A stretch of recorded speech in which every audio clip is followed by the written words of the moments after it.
This is the Vision with Execution show. My name's Adam Torkelson. My guest today is Nick Eckman.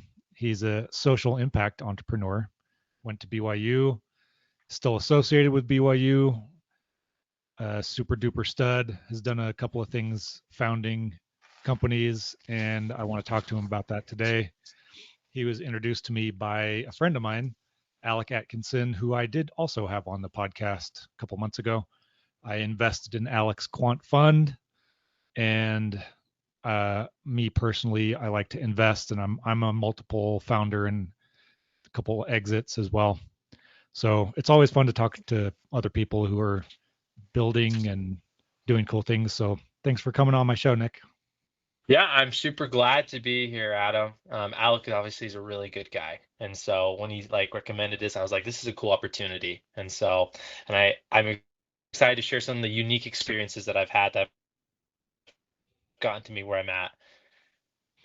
Cool. Well, I'm hoping that this show can be a really good platform for you to talk about things that are important to you. And one of the things I always ask the guests on my show is, and you can think about this as we go along. I'm not trying to spring this on you and force an answer really fast, but one of the questions I always ask is, what is your vision for 2025? Because the name of my show is Vision with Execution. So that's the first part of the question. And then the second part is, how are you going to execute on that vision and turn it into a reality? And everybody Okay. has a different answer. And I just want to hear your unique take on creating visions and executing on them. But first of all, I want to hear some of your backstory and some of the things that led you to where you're at right now and what you are doing right now. Like, what's most important? What's top of mind? Yeah. So I definitely have a unique upbringing. I do not come from an entrepreneurial background hardly at all, especially a good one. But for the first 5 years of my life, I actually grew up in a Russian orphanage. And if you can imagine that type of life that I had, I didn't have a mom or a dad. I didn't have grandparents. Actually, the day that I was born, my mother, my birth mother, uh, went out and kind of just left me in the hospital, and the hospital nurses named me my name at the time, which was Seryoja, and I was just put into an orphanage. And about 70% of all Russian orphans that are adopted are usually under the age of 3 years old. And I was four turning five. And so I was kind of part of the group that never got adopted. But what was really cool was my single dad, who was 6'5", 300 pounds, who was a farmer and a small entrepreneur from rural Idaho, decided to fly halfway across the world, um, because he believed that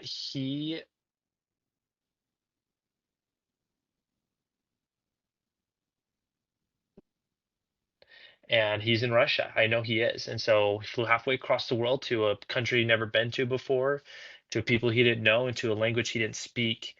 And I think through faith and his belief in knowing that families are a really, phenomenal thing to have in your life, he went and came and found me. And growing up in Idaho was really interesting.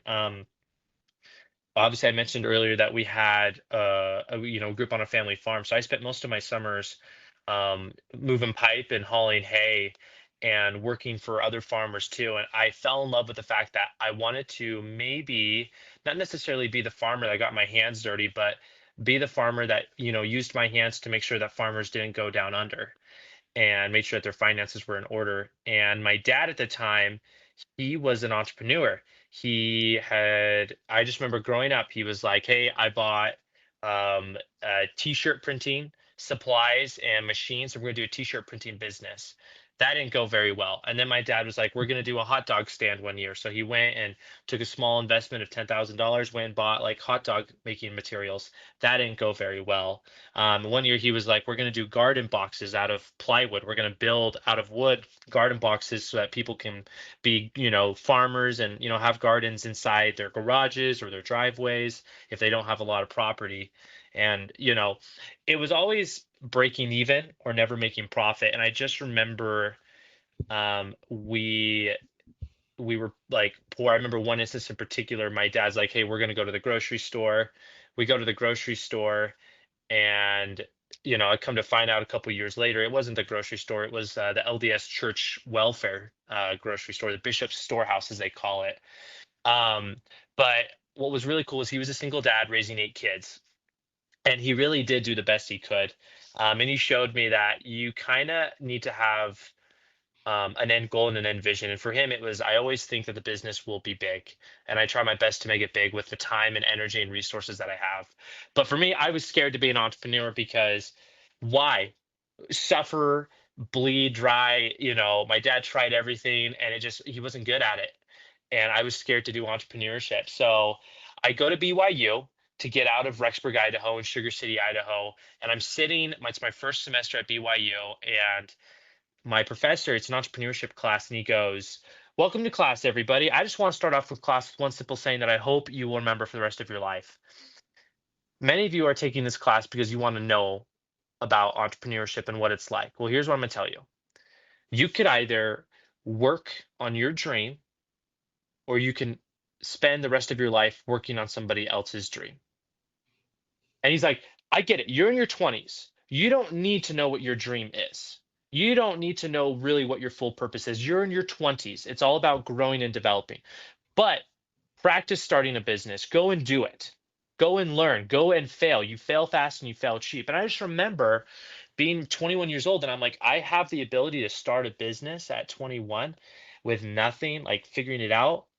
So I was like, well, what's the first thing I need to do? Oh, I need working capital.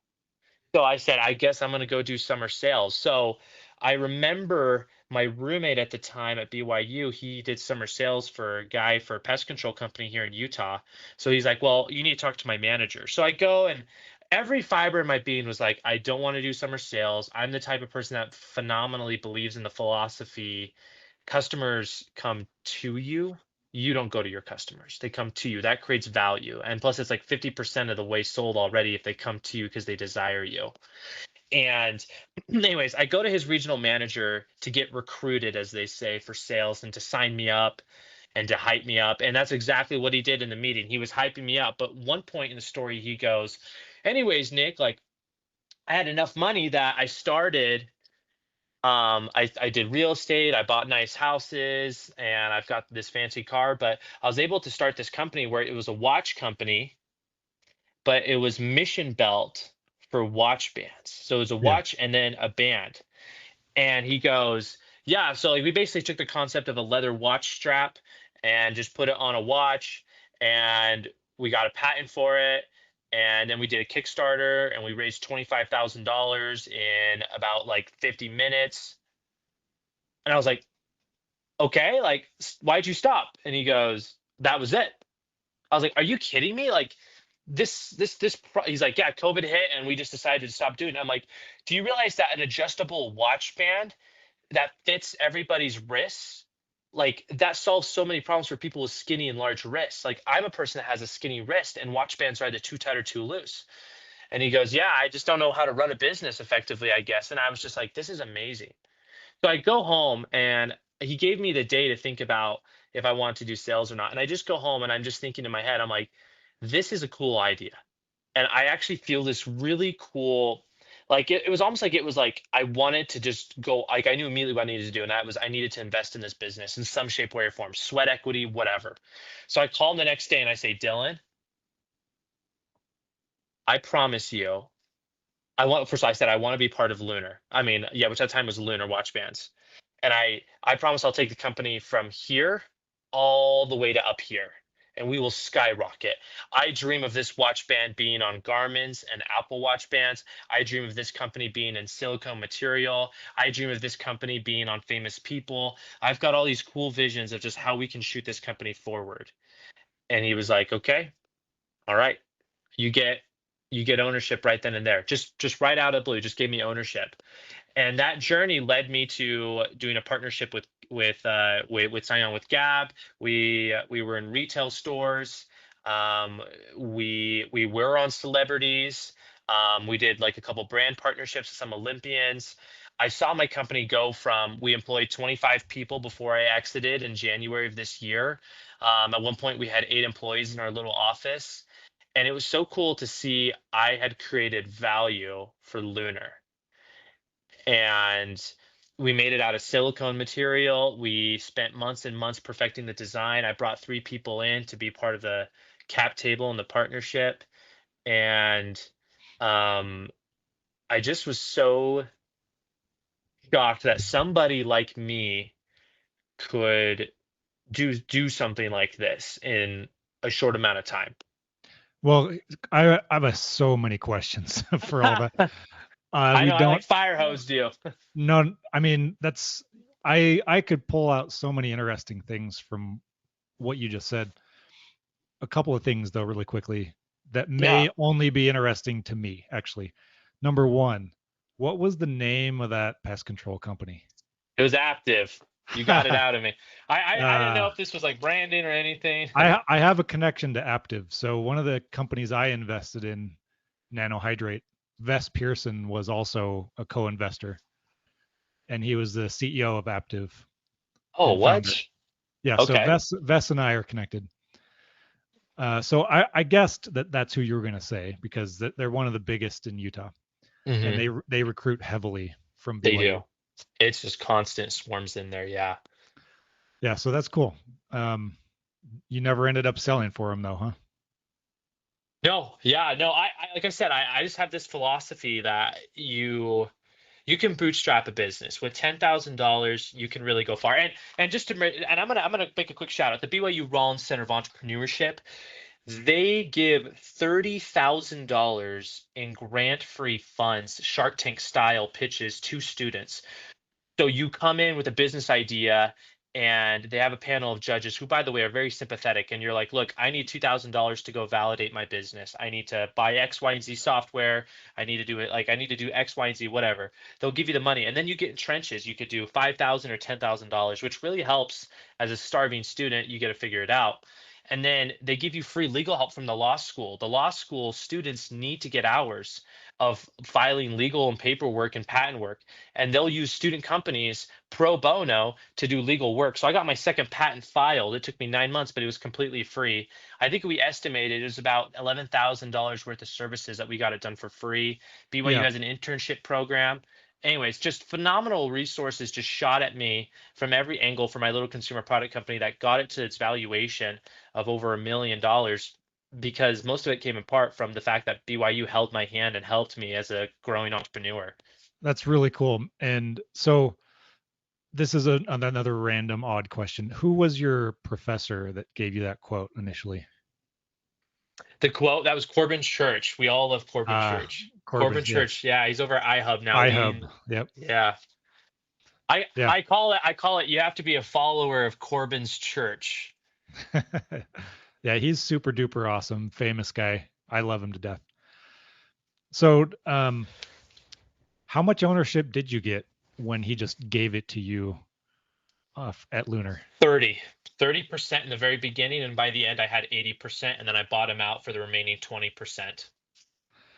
And did you guys structure that up? Like, how did you know how to structure that up front? Didn't know how. Okay. I didn't even know what an operating agreement was until we were 18 months into the partnership, and I learned real quick how valuable an operating agreement is. To those You are lucky listeners, that that I worked know. out that way. Well, to those listeners, I'm already going to tell you, you're going to have problems with your co-founder. I don't care if he's your brother, your dad, your cousin, your old college roommate, your old Mormon missionary companion, if you're LDS. I don't care who they are. You will have constant problems. And if you can't have a backup plan, which is an operating agreement, you will fail. You will fight and argue till the very death. The operating agreement is to basically be an easy way out for the both of you and to protect Uh, you. 100% agreed. I'm actually in business with several of my family members currently, and we just I learned the hard way. You have to have operating agreements, otherwise you can't agree on just about Yeah. anything. And that's what they're really good for. So yeah, great advice. 100% agree. Um, let- let's see. You said some really amazing things when you were talking about how you were staying up at night creating these visions of how the watch band company could be in all these different iterations and versions, and Hmm. being on famous people's wrists. And I love how you were talking about creating the vision just as a matter of course. Like you just talk about it as if it's an everyday sort of thing for you.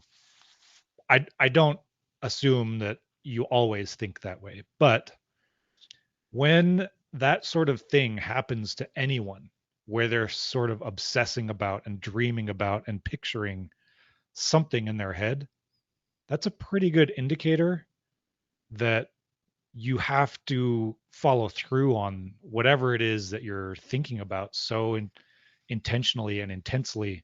And if you don't, then I believe deeply that you're missing out on the purpose of one of the reasons why you came to this earth, is if Yeah, you don't take those things in your head and try and turn them into realities.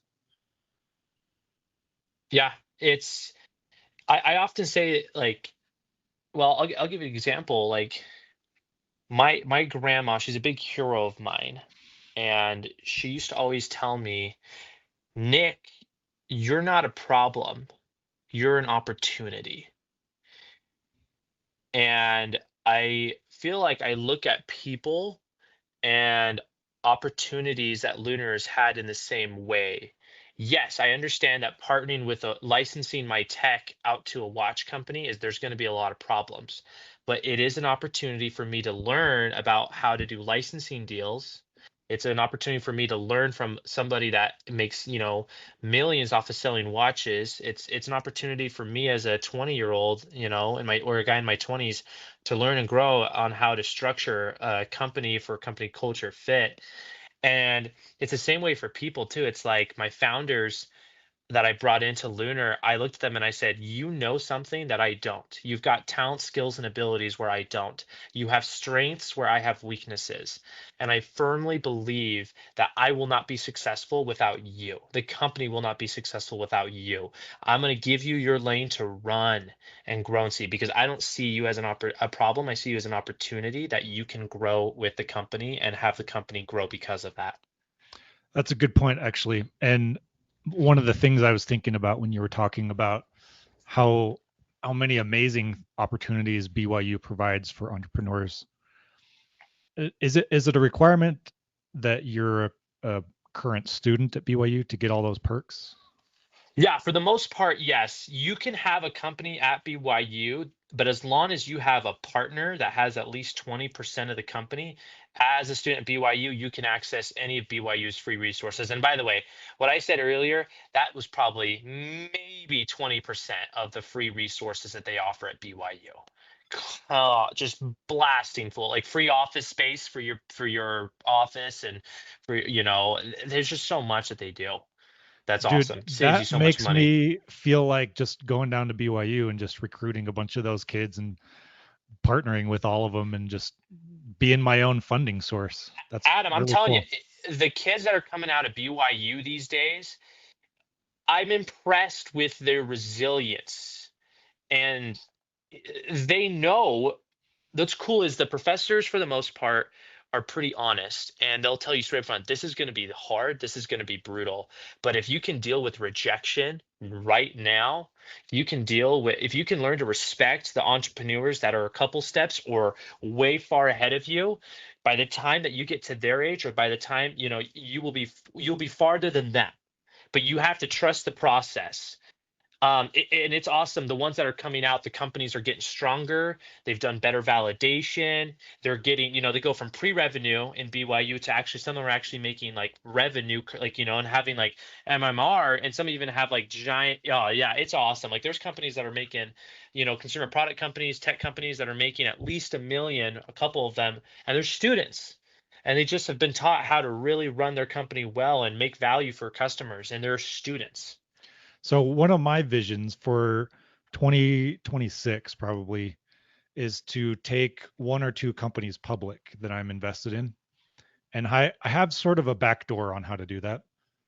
Uh-huh. I've got a I way think a to. SPAC when you say that. I have a No, backdoor no, big in no. public. I know what a SPAC is, and I would not touch that with a 10-foot pole. But um, I've got a. It's all about who you know when it comes Yes. to business. So one of the guys I know, he's taken 6 companies through IPO, and he's in his 60s, so he's about done with trying to do that again. But he said he'll give me 5 companies. He'll help me do that with 5 companies as long as I'm an owner in them.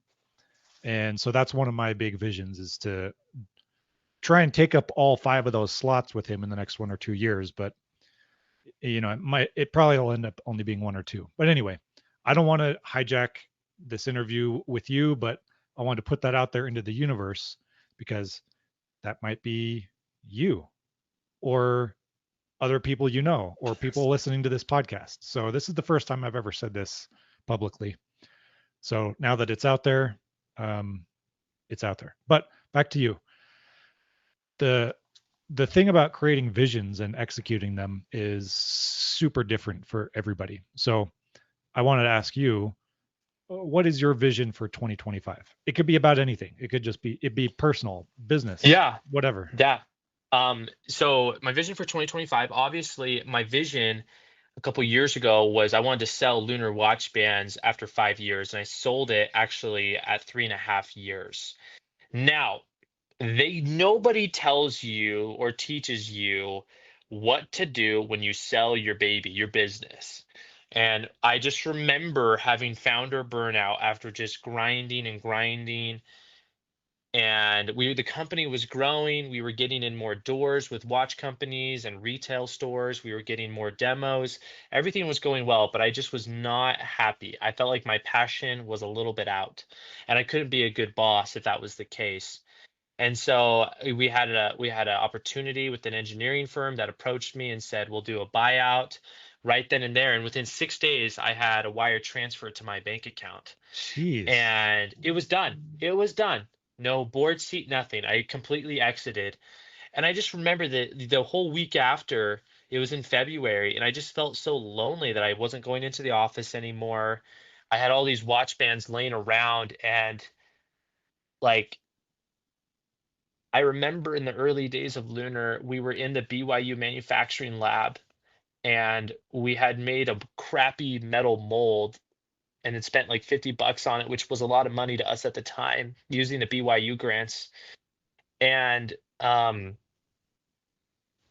it wasn't the prettiest thing, and it had a lot of flaws, and it didn't even work. It was basically like a prototype '01. And to look at what we have now, full-fledged silicone watch bands on Apple Watches, like I was just like, it's gone, like, but walking away, I'm so proud of the team. I'm so proud of what we did to get to the point where I have something that I wear on my wrist every single day. And if I ever have a conversation with somebody and entrepreneurship gets brought up or my career gets brought up, I just get to show them. I lift up my wrist and I say, I started this company. And I took that with me. And earlier this year, I applied to Harvard Business School, and I did the early application, and I didn't think I was going to get far. And I was shocked when they called me and invited me to do an interview. And so I knew I was in the top 20% of all the applicants. And that was an honor in and amongst itself. And I went and I interviewed and I told them my story, coming from an orphanage in Russia and wanting to do social impact work and giving back to fixing orphanages themselves, but also realizing that I want to do a for-profit nonprofit entity. And I was learning so much at BYU. And I remember receiving the phone call about a month later, which happily actually was last week. And Harvard said, unfortunately, we aren't quite yet ready for you. And getting that denial humbles me real quick, that I realize that I've got more work to do on myself. So the rest of this year for 2025, um, I'm currently working with a Child's Hope Foundation, and they've offered me a couple positions where I'd be the director of philanthropy or the director of strategic operations or the spokesperson, as I talk about, because they work with orphanages and do consulting for orphanages. And it's my way of giving back. And I now have the ability, financially to be able to give my time up more freely. And I'm only 25. Like this is all new to me that I can do this. And then also I'm looking into entrepreneurship through acquisition. So I found me a good business broker who's been helping me find some businesses, service based. I'm looking at anything that I don't know is over $1 million in annual recurring revenue and cash flow is pretty high and the EBITDA is pretty strong and the operations are pretty strong. But I'm also down to do a bunch of fixer uppers, but that's where I'm at right now. And so I'm learning just so much about what to do after the sale happens and finding purpose and value in yourself when you don't. Because I'll be honest, like a week after I sold Lunar, I had the most amount of time that I've ever had in my entire life, and I had the most amount of money. But Adam, I was so sad. And it was when I realized I had purpose. I had put all my purpose in growing Lunar. And I said, you know what? I want to grow orphanages. I want to make them better. I want to grow more businesses. I want to grow myself at Harvard. And I realized, like, once again, I have to start dreaming. Like, I have to have consistent goals. I can't just, once it gets accomplished, the feeling was great for 2 seconds. And now I'm back to square one. So it's like I need to keep pushing myself and motivating myself. And 2025 is going to be the year where grind myself and motivate the little orphan out of me and just tell myself, you can be bigger and better and believe in yourself. But remember, people believe in you this whole time and go to them. So Nick, it looks like you have a ring on your ring finger. Is that accurate? Are you Yeah, married? no, no, it's a CTR ring. Okay. I am Here's married to the gospel of Jesus your vision for Christ. 2025. Find a girlfriend and then get married. Yeah, everybody tells me that. They're like, Nick, why are you still single at your age? And honestly, if I can get a little vulnerable, my parents got divorced really, really, really, really, really, really, really young. Like I didn't know my adopted mom very well. And I just remember my dad growing up, I think he just told me you got to be careful. Um, but I think he was also like, you got to be careful. Like you can't chase the dollar. Realize that a family is one of the greatest things you can do. And he's so true. Like he adopted me, he didn't need to do that. He brought me from Russia, an orphanage in Russia to a town in Idaho and taught me how to be a man and a gentleman. And I want to get married. So yes, no, that is the big goal. To all the listeners out there that are struggling with love, you'll find it one day, maybe. Okay, ladies, you heard it here first. Nick Eckman is hoping to get married There ain't no 2025. way you have a lot of female listeners on this podcast. I probably have 0 female listeners on this podcast. That's pretty You accurate. probably have a couple wives in the kitchen that just overheard their husbands listening to your podcast and they go, "We need to find this young man. I have a niece that I need to set Nick up with." That's what usually happens these days. I get the nieces. Well, you've been a good sport. Thank you for being on my show. I try and keep this to about 30 minutes so people can listen to it on their drive home or something. So this has been fun. It's been amazing to hear your story. I'm grateful that we got to hear a little bit of it. I know there's a lot more that has gone into your life and your upbringing, and I've got there's 8 siblings in my family as well, and I was homeschooled. Um, had a very very poor existence as Yeah. well. We visited the Bishop Storehouse every month, so I know the ways of the welfare system quite well, which is why I work hard and try to give back now. So yeah, I Isn't that cool? highly That recommend yeah. growing up poor and becoming an entrepreneur and giving back. It's a good Feels cycle. so good. You're a good man, Adam. You're totally right on that. Well, Giving no, back is really where it's at. you're a stud though for being as young as you are and coming to that conclusion at your age. It it took me a while to get to this point, but I do have to say goodbye.